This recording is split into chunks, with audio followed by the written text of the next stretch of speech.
किया, किसने तोड़ा, किसने तोड़ा। भगवान श्री राम मुस्कुरा करके सामने आते हैं, प्रणाम करते हैं और प्रणाम करके कहते हैं, भगवान धनुष को तोड़ने वाला भगवान कोई आपका ही दास होगा। ये राम जो चेहरे पर मंद मंद मुस्कान लिए कह देते हैं, इसलिए तो कहा कि तेरी मंद मंद मुस्कानियां पे बलिहार राघव जी, बलिहार राघव जी। मुस्कान लेकर के कहते चेहरे पर।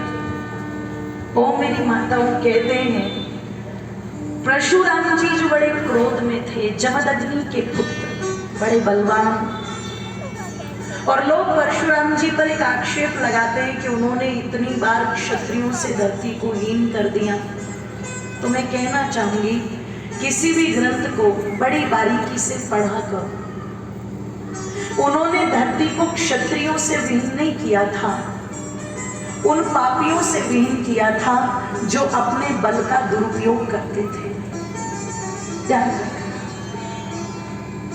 इसलिए सम्मान है परशुराम जी का। दशरथ जी इसीलिए हाथ जोड़ रहे, जनक जी इसीलिए हाथ जोड़ रहे, कायर नहीं थे कि हाथ जोड़ रहे, और राम जी भी इसलिए विनम्रता से बात कर रहे। जब ये कहा कि तोड़ने वाला भी भगवान कोई आपका दास ही होगा, तो परशुराम जी क्रोधित होकर के कहते, इसका मतलब तुम ही हो। रामचंद्र जी ने कुछ नहीं बोला। तो परशुराम जी क्या कहते हैं, अपने आप को बड़ा बलवान मानते हो, शिव का धनुष तोड़। तो राम जी कहते, हमने तो कहा नहीं भगवान, ये भी आप ही कह रहे हैं, और हम क्षत्रिय हैं, योद्धा हैं, बचपन से युद्ध करते आ रहे हैं, पता नहीं युद्ध करते करते कितनी धनुरियां टूट गई, तब तो कोई प्रश्न नहीं हुआ, आज इतना क्रोध क्यों। तो क्या कहते हैं, अरे शिव धनुष की तुलना धनुरियों से करता है,